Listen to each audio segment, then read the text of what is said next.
अस्सलामुअलैकुम, good morning. आप सबको खुश आमदीद कहेंगे सुबह की सोच में। मैं हूँ गज़ल अमान। मैं हूँ हसैन लियाकत। ख़वातीन व हज़रात, आज कायद-ए-आज़म का 77वां उनकी डेथ एनिवर्सरी आज मनाई जा रही है। बहुत ही अकीदत व एहतराम के साथ उनको खराज अकीदत भी पेश किया जा रहा है और हम भी इस प्लेटफॉर्म से उनके लिए दुआ गो हैं, उनको खराज अकीदत पेश करते हैं। उनकी बेलौस खदमात पर, उनकी कुर्बानियों पर जो उन्होंने दी और उनकी जो जिस तरह से सियासी क़यादत थी, लीडरशिप थी, उसको जितना भी सराहा जाए उतना कम है। अल्लाह ताला उनके दर्जात बुलंद करें। बिल्कुल ऐसी है। आज डेथ एनिवर्सरी थी तो हमने आगाज़ में भी कायद-ए-आज़म को याद किया और आगे जाके भी इंशाल्लाह इनके ऊपर बात भी करेंगे और कायद-ए-आज़म की जो खिदमात हैं पाकिस्तान के लिए और इस पूरे खित्ते के लिए उनके हवाले से बात भी करेंगे। ख़वातीन व हज़रात, सोशल स्टोरीज़ की तरफ बढ़ते हैं। पाकिस्तान में रेस्क्यू एंड रिलीफ ऑपरेशंस के लिए एक अहम संग मेल अबूर कर लिया है। हुकूमत पंजाब ने सैलाब मुतासरीन के लिए एयरलिफ्ट ड्रोन हासिल कर लिया है। जदीद ड्रोन 200 किलोग्राम तक वजनी शख्स को उठाकर महफूज मकाम तक मुंतकिल करने की सलाहियत रखता है। सेक्रेटरी दाखिला ने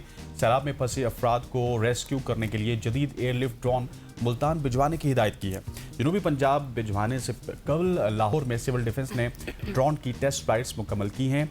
सेक्रेटरी दाखिला पंजाब के मुताबिक सिविल डिफेंस के लिए 10 मजीद एयरलिफ्ट ड्रोन्स की खरीदारी का फैसला किया गया है। पाकिस्तान में ये अपनी तर्ज की पहली इमरजेंसी एयरलिफ्ट ड्रोन सर्विस है। महकमा दाखिला Punjab civil defence resilience corps को जदीद खतूत पर उस्तवार कर रहा है। ड्रोन सर्विस से नाकाबिल रसाई और ख़तरनाक मकामात से इंसानों को महफूज अंदाज में एयरलिफ्ट किया जा सकता है। सेक्रेटरी दाखिला के मुताबिक सैलाब व हंगामी सूरत हाल में सिविल डिफेंस जवान फ्रंट लाइन सोल्जर्स हैं। सिविल डिफेंस के तरबियत याफ्ता एहलकार और रजाकार कीमती इंसानी जानें बचा रहे हैं। सिविल डिफेंस रेजिलियंस कोर में शहरियों को बतौर रजाकार रजिस्ट्रेशन का अमल जारी है। सैलाब मुतासरीन की इमदाद के लिए रवा हफ्ते 4000 से जायद रजाकार रजिस्टर करवा चुके हैं अपने आप को। जी, दिस इज़ इंडीड कमेंडेबल और बहुत ही ये एक अच्छा इनिशिएटिव है जितने भी फ्लड अफेक्टेड लोग हैं उन लोगों के लिए, क्योंकि ज़ाहिर है एक रे ऑफ होप आपको नज़र आती है जब इस तरह की इनोवेटिव चीज़ें सामने आती हैं जितने भी फ्लड अफेक्टेड लोग हैं उनके लिए भी। तो ये अच्छा है अगर ये मुकम्मल तौर पर काम हो जाए तो इससे बहुत से लोगों को फ़ायदा भी हो जाएगा। बिल्कुल ऐसी है। और हमने जब भी देखा है कि सिविल डिफेंस के हवाले से बात हो या कुछ इस तरह की बात हो तो यकीनी तौर पे पंजाब हमें आगे नज़र आता है। चाहे रेस्क्यू की बात हो या फिर किसी सैलाब की बात हो, किसी भी रेन इमरजेंसी या सैलाबी सूरत हाल की बात हो तो पंजाब कहीं ना कहीं पे उसका हल निकालता हुआ हमें नज़र आता है। एग्जैक्टली आप बिल्कुल ठीक करें।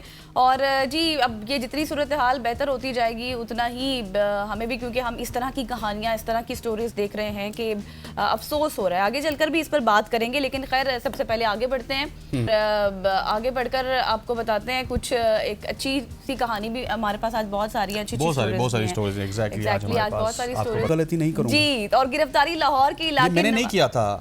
आप जिस तरह से एंजॉय कर रहे थे गाने का मेरे ते मेरा यार बोलता है, ये अंदर नूर जहां को सुनने वाला डांस। बिल्कुल, अब आप सुन ले नूर जहां को आपने किस तरह से सुनना है। मैं एफआईआर से बहुत डरता हूं जी, क्योंकि गिरफ्तारी लाहौर के इलाके नवाब टाउन में हुई, जहां दानिश नामी शहरी अपनी गाड़ी में ऊंची आवाज में फेमस पंजाबी गाना जिस पर अभी हसनैन साहब भी एंजॉय कर रहे थे, झांझर दी पावा शनकार, सुनते वो जा रहे थे और ऊंची आवाज में सुनते हुए जा रहे थे। और फिर पुलिस ने क्या किया कि उनको नाके पर रोका, ऊंची आवाज में गाना सुनने की वजह पूछी तो दानिश ने बताया कि नूर जहां के गाने ऊंची आवाज में सुनने का ही मजा आता है। जैसे कि हसनैन ने कहा कि भाई वो क्या आपने कहा कि मेरे अंदर मेरा यार बोलता है, मैं नहीं बोलता, मेरे ते मेरा यार बोलता है। एग्जैक्टली, मैं नहीं नचदा, मेरे ते मेरा यार नचदा, मेरे ते फायर नहीं करनी तुझे। बिल्कुल। तो शहरी के जवाब पर थाना नवाब टाउन पुलिस ने एएसआई रहमत अली की मुद्दत में एम्पलीफायर एक्ट के तहत मुकदमा दर्ज कर लिया। अब ये एक्ट क्या होता है? बेसिकली ये एक्ट वही होता है कि जब आप पब्लिक प्लेसेस पर इस तरह से गाने ऊंची आवाज में सुनते हैं तो उसको प्रिवेंट करने के लिए होता है, ताकि आप इस तरह से डिस्टर्बेंस क्रिएट ना करें, नफरत अंगेज कोई भी मवाद ना फैलाएं। तो ये तब आपके ऊपर एफआईआर दर्ज होती है और दानिश को हवालात में बंद कर दिया गया। और उसके बाद फिर पुलिस ने आज दानिश को अदालत में पेश किया तो अदालत ने जमानत मंजूर कर ली और शहरी को रिहा करने का हुक्म भी दे दिया है।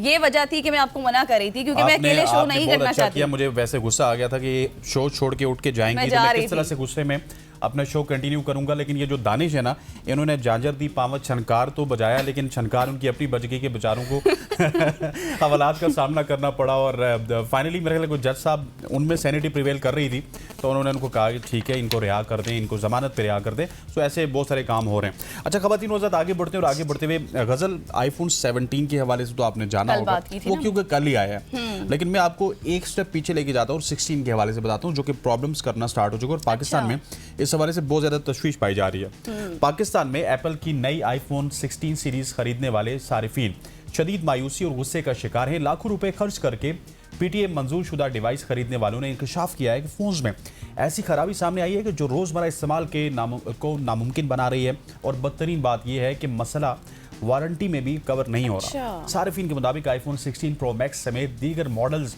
और इनकी जो कॉल्स हैं या फिर मैसेजेस हैं वो देखने के दौरान मुकम्मल तौर पर ये फ़ोन फ्रीज हो जाते हैं और फ़ोन कॉल के वक्त या मैसेज ओपन करते हुए अचानक बेजान हो जाते हैं और किसी भी काम के काबिल नहीं रहते। कराची, लाहौर और इस्लामाबाद में किए गए सर्वे के मुताबिक दर्जनों सारिफीन इस मसले का सामना कर रहे हैं। दुकानदार दावा करते हैं कि वो सिर्फ पैक सेट इंपोर्ट करते हैं, इसीलिए अंदरूनी खराबी की कोई जिम्मेदारी कबूल नहीं करते।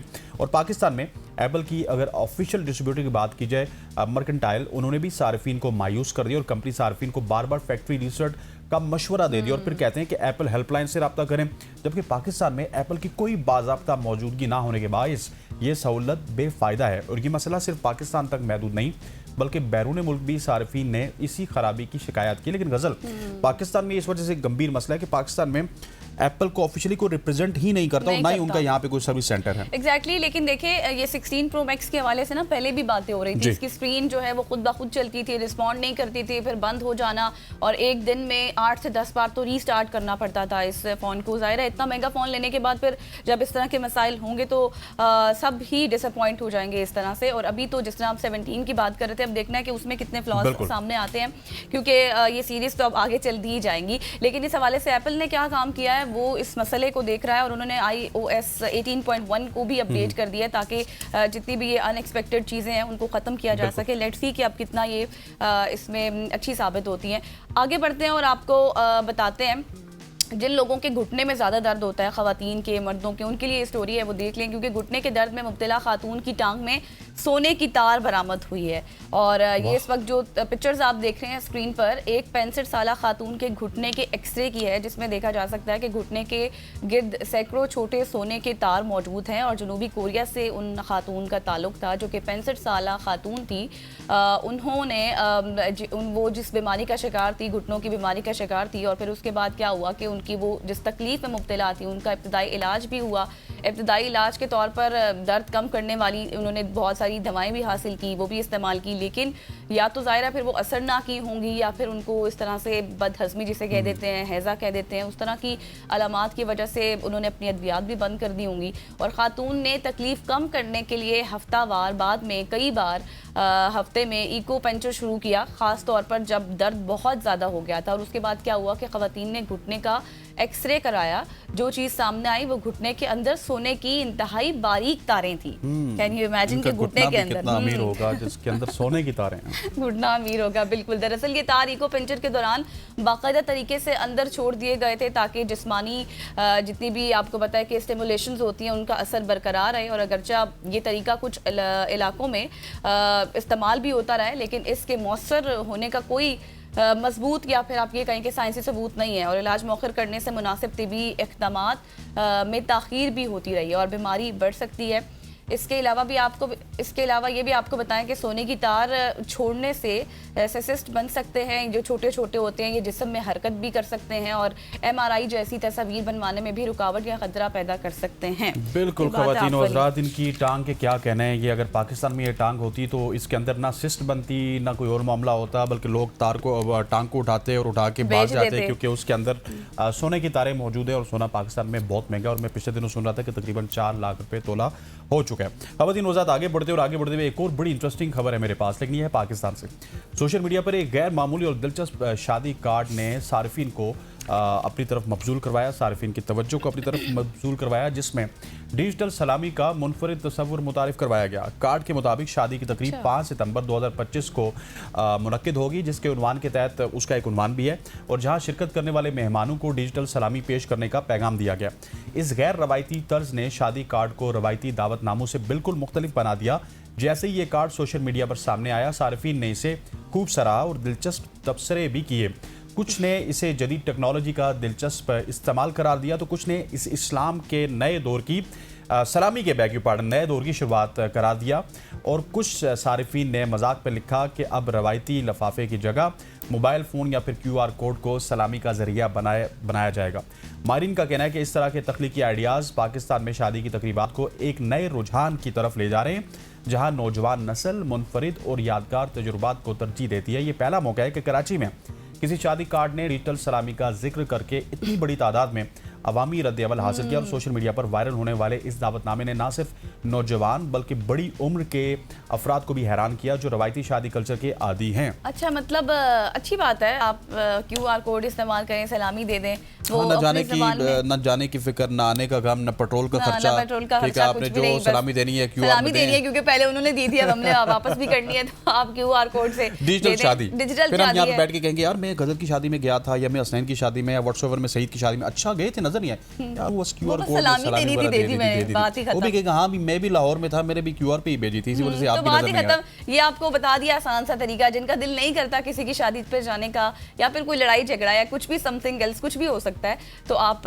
QR कोड इस्तेमाल करें, लेकिन सलामी आपने ज़रूर देनी है। आप भेज दें, बेशक शादी पे ना जाएं, कोई मसला नहीं है, कोई परेशानी शादी फिर भी हो जाएगी। आगे बढ़ते हैं, नाश्ता आप करते हैं? बिल्कुल, मैं करता हूँ, रोज करता हूँ और टाइमली करते होंगे सारा सुबह सवेरे, लेकिन वैसे मैं थोड़ा सा कभी कभार नहीं करती, आप बूढ़ी हो रियलिटी है। हाँ, बहुत सारे लोग कहते हैं कि मैं जल्दी बूढ़ी हो जाऊंगी, क्योंकि ये हमारी तरफ मिथ है कि जो कहते हैं कि नाश्ता कम करते हैं या लेट करते हैं या कभी कभार उनकी रूटीन नहीं होती, वो जल्दी बूढ़े हो जाते हैं। बिल्कुल, तो नाश्ते से रिलेटेड ही आपको आज खबर देते हैं, क्योंकि आपका नाश्ता करने का वक्त आपकी उम्र का तयन कर सकता है। अच्छा, और इस स्टोरी के बाद से मैं भी थोड़ा सा अलर्ट हो गई हूँ कि मैं प्रॉपर नाश्ता करूंगी। जदीद तहकीक हमें ये बताती है कि एक बड़े तज्जियाती मुताले यानी कि 20 साल से ज़्यादा अरसे पर मुश्तमिल में ये मालूम हुआ है कि जैसे जैसे आपकी उम्र बढ़ती है, लोग नाश्ता और रात का खाना आम तौर पर देर से करने लगते हैं और खाने का मजमूई वक्त भी सुकड़ता जाता है। और ख़ास तौर पर देर से नाश्ता करने वालों में डिप्रेशन होता है, थकन होती है, मुंह की सेहत के मसाइल हो जाते हैं, और फिर सबसे बड़ी बात कि मौत का ख़तरा भी बढ़ जाता है। और इंटरेस्टिंग बात यह है कि जो अफराद जल्दी नाश्ता करते हैं, जैसे कि मेरे साथ हसनैन बैठे हुए हैं, ये बहुत जल्दी नाश्ता करते हैं माशाल्लाह, मसलन सुबह तकरीबन 7:50 तक या फिर 8 बजे तक, आप 6 बजे कर लेते हैं। इनमें देर से नाश्ता करने वालों के मुकाबले में मौत का खतरा कम होता है। और इससे ज़्यादा आपको ये भी बता दें कि हर घंटा देर से नाश्ता करने पर मौत का खतरा 8 से 11% तक आप ये कहें कि बढ़ जाता है। और हमेशा देर से नाश्ता किया जाने से बुनियादी सेहत के मसाइल, जैसे कि मैंने पहले बात की थी, डिप्रेशन हो गया, नींद की खराबी, आपकी फिजिकल वीकनेस जो होती है, जिस्मानी कमजोरी में भी कमी हो सकती है। इसके साथ साथ यही वजह है कि नाश्ता करने के औकात कार को हेल्थ मेकर भी कहा जाता है। तो ख़वातीन आज़ाद, गज़ल की स्टोरी से पता चला है कि आपने आइंदा नाश्ता बहुत ही वक्त पे करना है। अगर उन्होंने 7:50 का टाइम दिया ना, यार 7 बजे करना स्टार्ट कर दो, ताकि ये दिल की बीमारी, हार्ट अटैक और मरने की बीमारी, डिप्रेशन, इन सब से आप दूर रहें। और एक नाश्ता ही तो आपने टाइम पे करना है, तो उसको आप 6 बजे ले जाएं, नाश्ता टाइम पे करें, आपको बीमारियों से छुटकारा मिल सकता है। ख़वातीन आज़ाद, यहाँ पे हमारी सोशल स्टोरीज का वक्त खत्म हुआ चाहता है और वक्त हो चाहता है एक शॉर्ट सी कमर्शियल ब्रेक का। ब्रेक लेते वापस आते हैं, हमारे साथ रहिएगा।